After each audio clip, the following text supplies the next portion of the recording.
This is A Better Night's Sleep, a podcast about sleep, sleep disorders, and evidence-based treatment from military health sleep experts.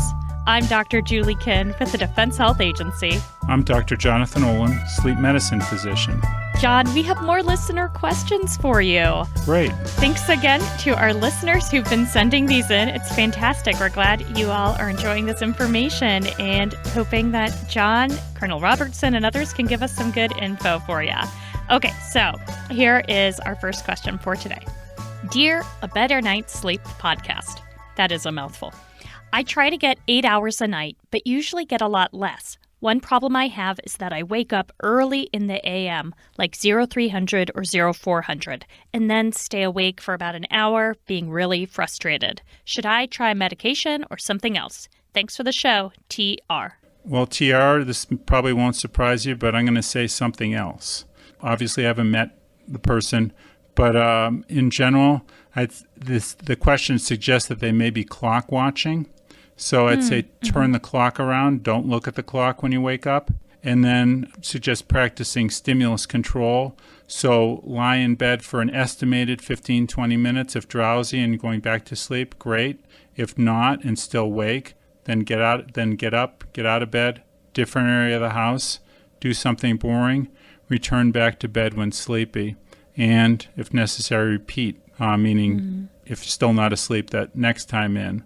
So those would be things that I'd consider. So when people are waking up at around the same time or the same time every night, that again is suggestive of the clock watching, where they didn't raise their hand, didn't ask for it, but they've kind of trained themselves to wake up at around the same times.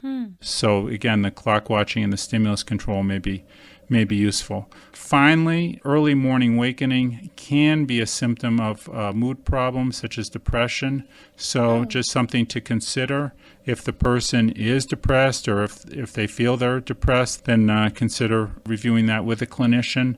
And the CBTI, the clock watching and stimulus control, may be helpful with their sleep, but they may choose to address it additionally if they have mood problem or depression with clinical care. That's a really good point. You know, you've mentioned clock watching several times throughout our episodes. It seems like in part it's problematic because it gets you anxious. You think to yourself, okay, great, now I only have 45 minutes till I have to wake up. Now it's only 30, and just kind of increases that.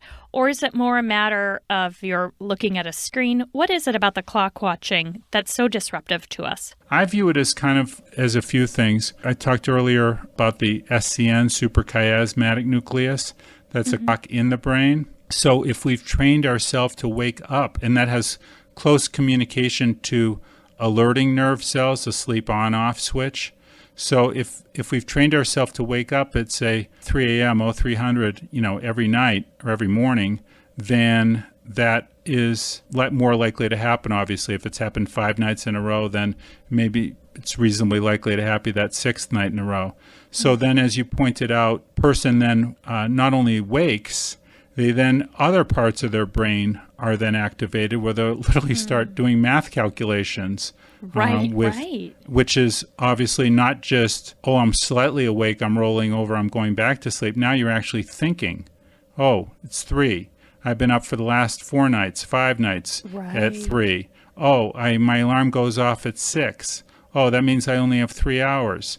But it might take me an hour to fall back asleep. That means I really only have 2 hours. So now other parts of the brain are working, literally doing the calculations, and some anxiety parts of the brain may then be further involved and activated with, I'm going to be really tired tomorrow. I'm going to be really sleepy tomorrow. This isn't going to work. Why do I keep waking up at these times? This is bad. So those are obviously highly alerting parts of the brain, not just doing math, but highly alerting parts of the brain. So all taken together, clock watching associated with a habit component of it, a repetitive habit component of it, then maybe calculation component of it, and then maybe an anxiety component of it. Right. It's a whole package. One other thing for TR to consider is that there could be other factors in his or her household that are waking them up without realizing it. For example, we once had a dog who every morning around 400 would jump on the bed. and I don't know what was waking up the dog, but as soon as we kicked the dog out of the bedroom, that problem went away. Or it's possible your heating system is starting to reheat your home at that time. So it's worth a little look around your environment as well. That's a good point. I know some people don't sleep well, for example, in heat. And so when the summer comes around, they'll wake up every night at 01 or something like that, and they're warm and they're hot, and they got through an initial period of sleep. Exactly. So, and then it becomes a little bit of a vicious cycle where they've trained themselves and they, wake up at 01 the next night. So, yeah, I think reviewing what's going on, pets, heat, temperature, neighbors, if they come, if they're getting off of a shift and they're coming back, pulling into a driveway, a shared driveway or something. Exactly. Good point. Okay, let me give you one more question for today. I'm turning 50 this year, and I'm feeling old. I noticed that I have a harder time getting to sleep and waking up. Is this just an age thing?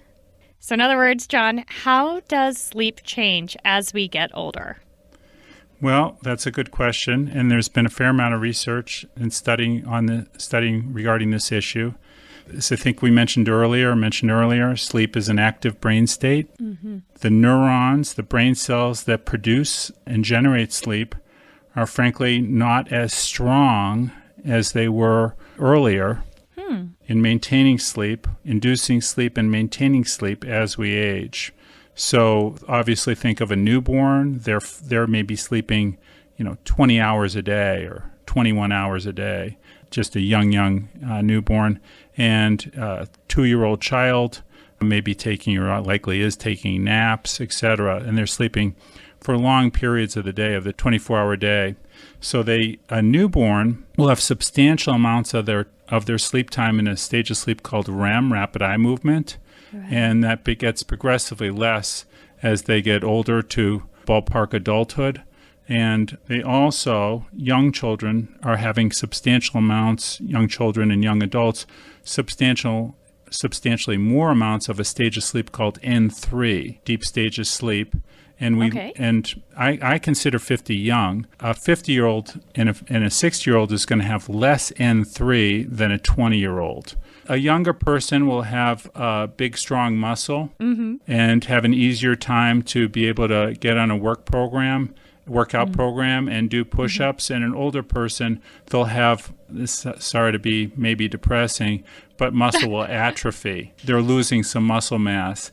And same thing with a neuron, with a brain cell, its ability to generate N3 sleep. So we see very similar patterns as N3 is in the older adult, but it's not reaching the same electrical amplitude, or the wave is not the same size as it was when it was earlier. So these are changes that are clearly noted as age associated. Can we fix it? We can minimize the deterioration. We can't fully fix it. Again, good sleep hygiene can be helpful, but as we get older, we do have more arousals and awakenings, and if you're a male, for example, you may get up and use the bathroom. So our sleep does become more fragmented as we get older. Again, all the things that we've said earlier about the CBTI and good sleep hygiene can reduce those, but a 60-year-old brain is not going to be the same as a 20-year-old brain.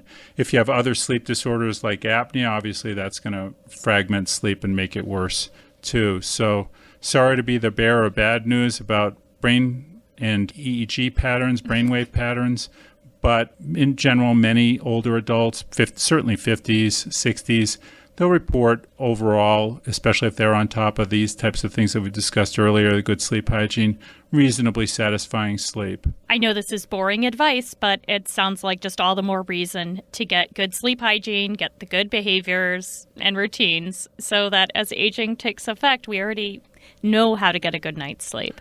Right. Well, if you have questions for John, please send them in. You can get in touch with us on Facebook and Twitter at Military Health, or you can just click the email address in our show notes.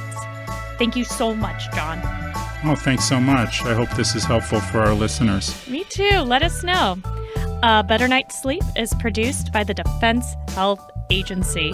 Thank you for subscribing to our show, for sharing it with others, and for giving us feedback. We want to make it a good product so that we can help you get a better night's sleep.